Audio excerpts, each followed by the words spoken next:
considered it to be a corrupt bargain between which two individuals that you see listed here? John Quincy Adams and Henry Clay. Because Henry Clay at that time was the Speaker of the House, and when there's a tie in there was an inconclusive electoral college. The House of Representatives gets to determine it, so that made him a very powerful person, even though he was running, but he didn't get enough votes, and so he was eliminated from contention. So it became down between John Quincy Adams and Andrew Jackson. Henry Clay said, hey, allegedly, you get me a Secretary of State position, you can be president. And ultimately, that's what occurred. Whether we think it's corrupt or not is to be uncertain. And you see some political cartoons here, like here's John Quincy Adams, here's Henry Clay. What's going on here? Who can interpret this political cartoon for me?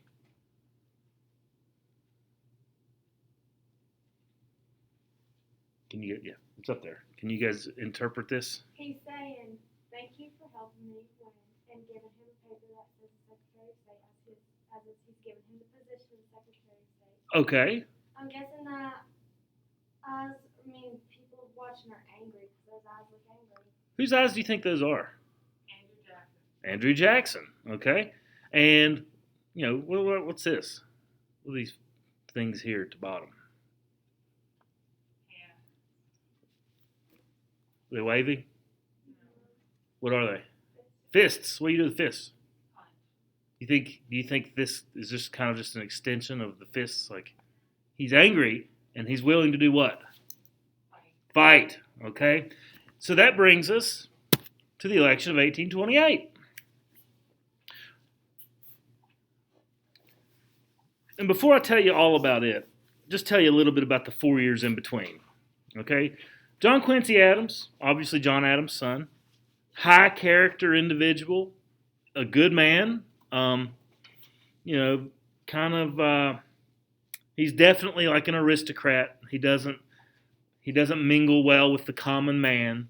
Okay, he's not good at slapping people on the back and kissing babies and smiling. That's not his style. Okay, he's like, you are the lower classes of people. I'm an elite. It's my job to rule and your job to listen. Okay, and that was kind of how it was for the majority of the early part of America. Andrew Jackson's not like that. He's kind of rough around the edges and uses bad language and not overly educated. The typical American, okay? So, as I told you yesterday, John Quincy Adams, much better Secretary of State than he was president. And a lot of problems existed, and he was just kind of aloof. He was disconnected from what the American people wanted. Like he pushed forth for legislation on like astronomical observatories. He wants to build things like telescopes so that scientists can look in space. We think that's pretty cool. In 1826 America, the majority of people are farmers and don't care about space.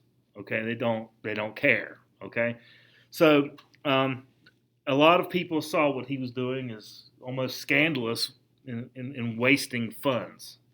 Even though today, science is important. Science, we all can agree on that. So, and all the while, the entire time he's president, he has this annoying guy from Tennessee going all over the country, just spewing really lies about him, just talking negatively about him, and that's Andrew Jackson. He literally campaigns against John Quincy Adams for 4 years, from the time he loses the election of 1824 until the next election. So, Andrew Jackson's a fiery kind of guy. He's rough around the edges. He's a Westerner, even though he's from Tennessee. That was part of the West. He sees himself as a champion of the common man. And let's get real. Are there a lot more elitist people, or are there a lot more poor farmers in America? How about today? Are there more millionaires, or are there more people like me? No, the farmers, the poor farmers. The farmers, yeah. There's more farmers than there are wealthy aristocrats. So, and he denounces a lot of the things in John Quincy Adams does. Talks about his cabinet, calls them dishonest and corrupt and liars, and even attacks him, personally. Insulting his wife. Saying that she was like a WHORE, like saying this kind of stuff in public.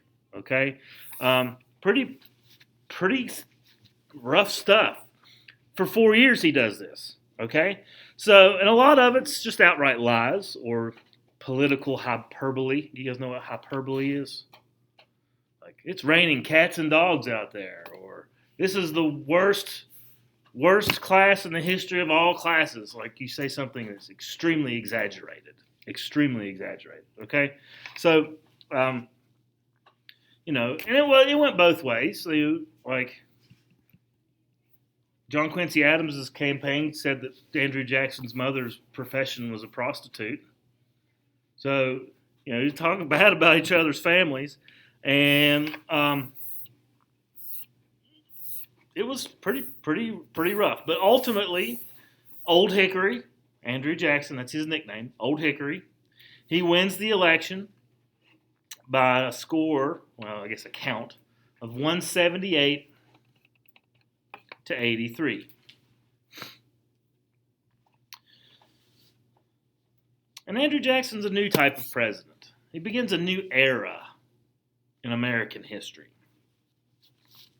It's like the era of the common man, or the grassroots era. Himself, he's tall, he's lean, he has big, bushy, gray eyebrows, high, prominent forehead, intense blue eyes. Like, when he looks at you, you feel like he's piercing into your soul. Like, very intense blue eyes. Extremely irritable, as in he is prone to bad moods and will lash out for no real reason. Sounds like a great president, right? A lot of this, his bad mood, malcontent, has to do with his health.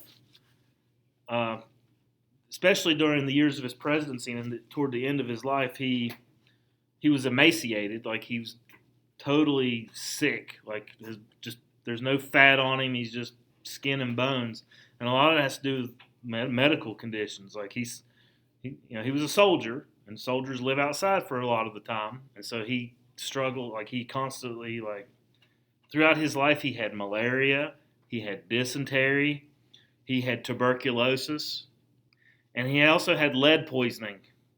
How do you think he got that? Dueling, meaning he had been shot twice and the bullets were still in him. And those bullets were made of lead. Lead is not good for you. You know what lead poisoning does to you? What does it affect? It affects your brain, your ability to make good, rational decisions. Let's vote for this guy for president.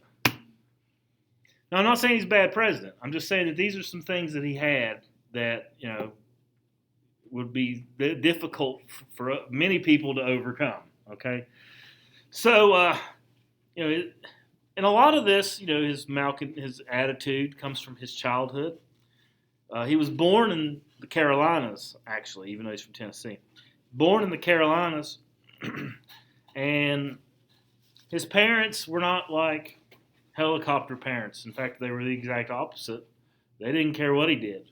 So he had very little parental restraints. And ultimately, when he was in very young childhood, his parents died and kind of left to his own devices, where he had to eke out a living fighting for money. Like, hey, let's gamble on, you and I are going to fight, and we're going to bet on who wins. And if I beat you up, I get your money. And also train chickens to kill each other. Train chickens to fight to the death. Cockfighting. And he would gamble on that as well. And this is how he raised himself up. So as a youth, he had much more interest in fighting and cockfighting than for educational opportunities and things like reading and spelling. Although he does eventually learn to express himself in writing with a great amount of vigor and clarity, his grammar was always really bad, really terrible. And sometimes he would be known to misspell the same word twice in the same letter. Like he would, like, there and there, use that different way, like mess it up twice, use it incorrectly in the same letter, in the same like letter to somebody. You guys know what I'm talking about? Okay. But eventually he moves to the west, to Tennessee, where his fighting, well, you're on the frontier. They don't, no libraries there. Writing and reading are not valued, but your ability to fight is very valued.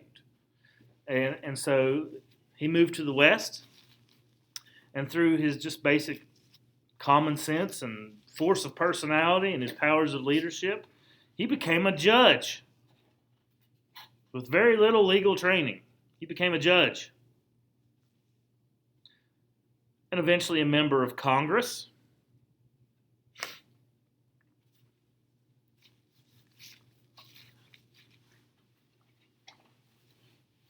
And, his literally fighting personality led him to have a very violent temper. He was known for violence, as in, like, he's a killer. He's killed people through dueling. Even though he has 2 bullets in him from dueling. Well, yeah, he got shot, but you know what happened to the other guys? They're dead. He killed them.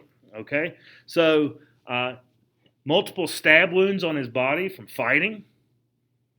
He had a rough life. Can you imagine a president today that's like killed people and has stab wounds? And no, it's kind of hard for us to imagine that. So he was a passionate guy, and when he wins the presidency, he becomes the very first president from the West. The only president, the second president, and only 2 presidents to not have a college education. George Washington did not have a college education, and neither did Andrew Jackson. Every other president has.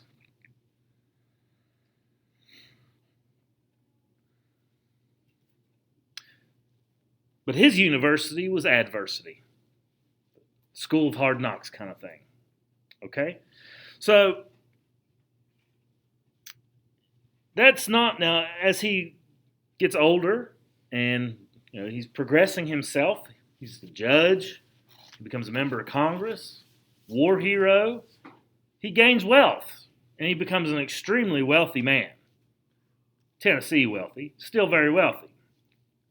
He owned many, many, many slaves. And he cultivated broad acres of land and lived in probably the nicest home in America at the time. It's called the Hermitage. It's just outside of Nashville. You can go visit it today. It's pretty awesome. Okay? It's not quite a Vanderbilt house, but it's a pretty good mansion for 1830s standards. It's called the Hermitage, just outside of Nashville.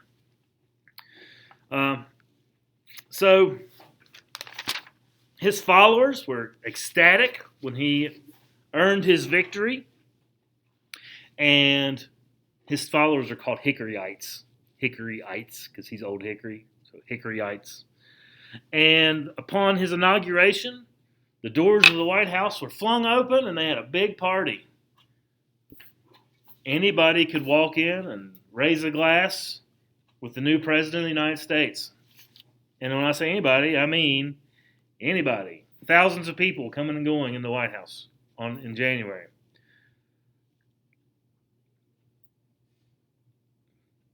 And the house was pretty much destroyed. Dishes were broken. Stuff that belonged to George Washington destroyed or stolen. But that was the kind of personality he had. I'm a man of the people. This is the people's house. They can come and go as they please. That's the kind of personality and attitude that he had. So,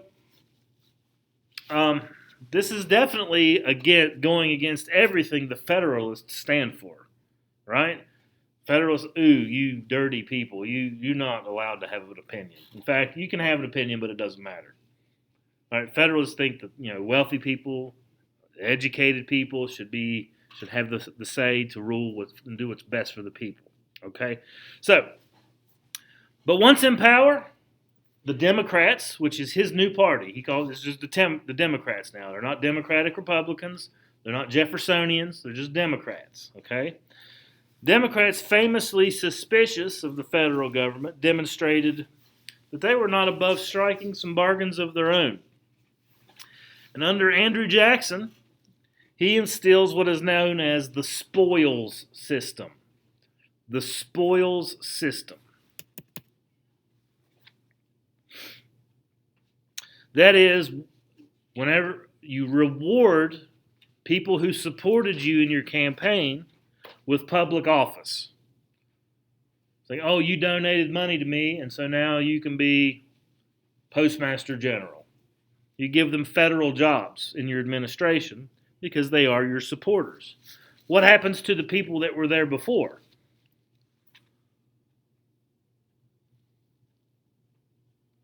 What happens to the people that had those jobs before? They're fired. They're let go. See you later. Your services are no longer needed. Your job now belongs to someone who's on my side. And that's the spoil system. It comes from like war. You guys know, like, to the victor go the spoils. You ever heard that expression? The spoils of war. Like, you go conquer somebody, you take their stuff. That's called spoils. All right. So he instills what's known as the spoil system. All right. So what if you're an idiot, but you're a rich idiot, and you give Jackson or any president a bunch of money, and then in return you are given a high-ranking political office? Is that okay?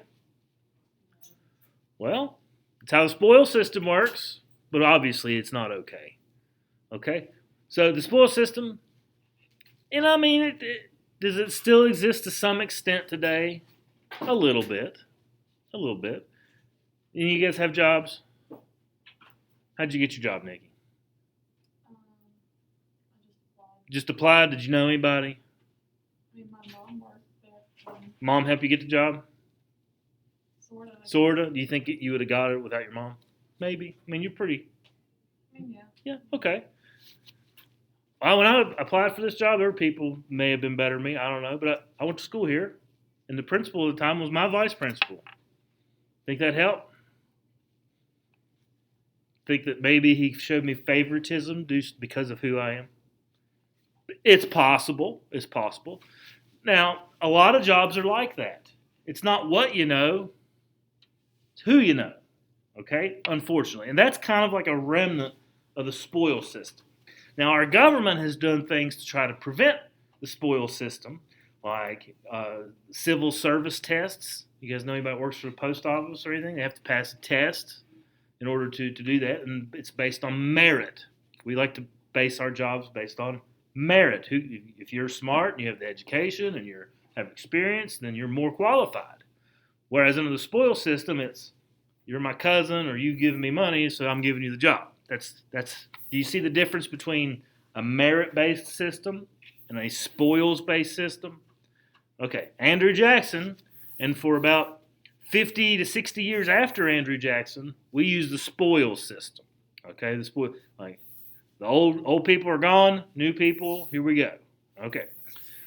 All right, so Jackson defends the spoils system. He calls it very democratic. He said, people support me, and so I reward them for their support, which makes a pretty good argument. So, right, next, one of the first things that was proposed by the Jacksonians,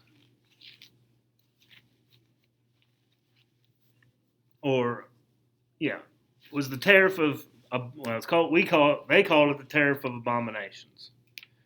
It's really just kind of the tariff of 1828. This tariff had been one of John Quincy Adams's biggest headaches because it happens in 1828 during the election year. Okay, that's an election year.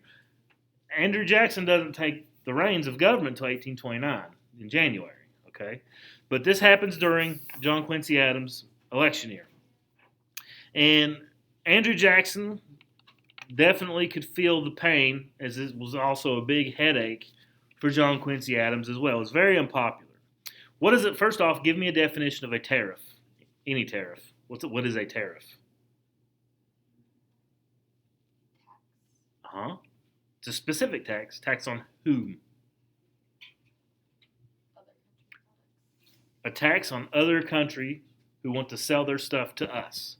Because what happens to the price of their products when they reach the market? The prices are higher on those products. Why is that good for America? Right. Because their products are more expensive. Our products that we manufacture do not have a tax on them, do not have a tariff. And so that keeps the prices of our products lower. And so which one are you more likely to purchase? The lower priced one. So it's good for American manufacturing. All right. Now, not everybody sees this as a great thing, because where is there very little to no manufacturing? In the South. Do they still want to buy products? So all it happens to them is what? Higher prices. That's really all that happens for them. Is that fair? If you were a Southerner, would you consider that to be fair? Well, you can see where this is a very touchy thing. Okay, it's a touchy thing. Whose idea is it to have a tariff? Do you guys remember a guy who came up with a plan, maybe called the American Plan, American System? Henry Clay. We're going to have better infrastructure. We're going to have tariffs to protect American industry, right? We're in a bank so people can have credit. So, Andrew Jackson and Henry Clay get along? Not really. Henry Clay really get along with John Quincy Adams? Not really. But he's going to support his tariff, okay? So, tariffs protected American industry against the competition from European manufactured goods, but it also drives up the prices for all Americans.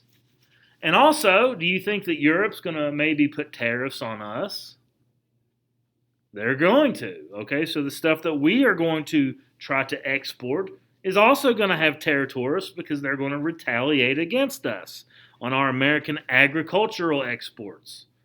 Think the South's producing a lot of stuff that gets getting taxed higher? They are. So it's like a double whammy on Southern planters. So you can kind of see why the South reacted so angrily against the tariff. You know, they thought that this, they called it the Yankee tariff because they blamed John Quincy Adams for it. All right.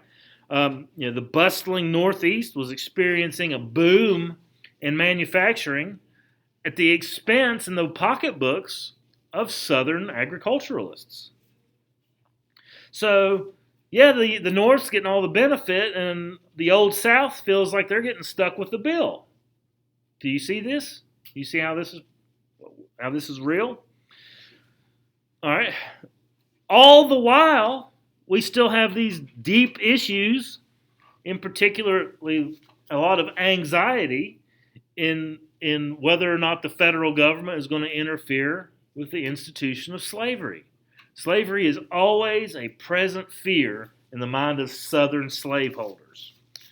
We had the Missouri Compromise kind of put a Band-Aid and kindle a lot of those anxieties. But as time goes on, the flames continue to get fanned, and it's constantly an ever-present issue between North and South. Not to mention, all the while, there's slave rebellions going on. For example, in 1822, Charleston, South Carolina, there's a rebellion by a guy named Denmark Vesey, who was a slave, Denmark Vesey. And South Carolinians, they really took the lead on opposing the tariff of abominations, which is what they termed it, an abomination. It's what is the definition of an abomination? Abomination. You're abominable. It's like a big snowman, right? You guys don't know the definition of the word abomination. Absolutely horrible, cannot be tolerated, zero tolerance for. Very good. So they called it the tariff of abominations. And so what they're going to do is they're going to try to use the government to their advantage to try to get rid of it. And that is all the time we have today. And we're going to talk about nullification tomorrow. And you'll have to tune in on YouTube. So make sure that you do that and continue your notes. And as always, if you have questions or you need help from me,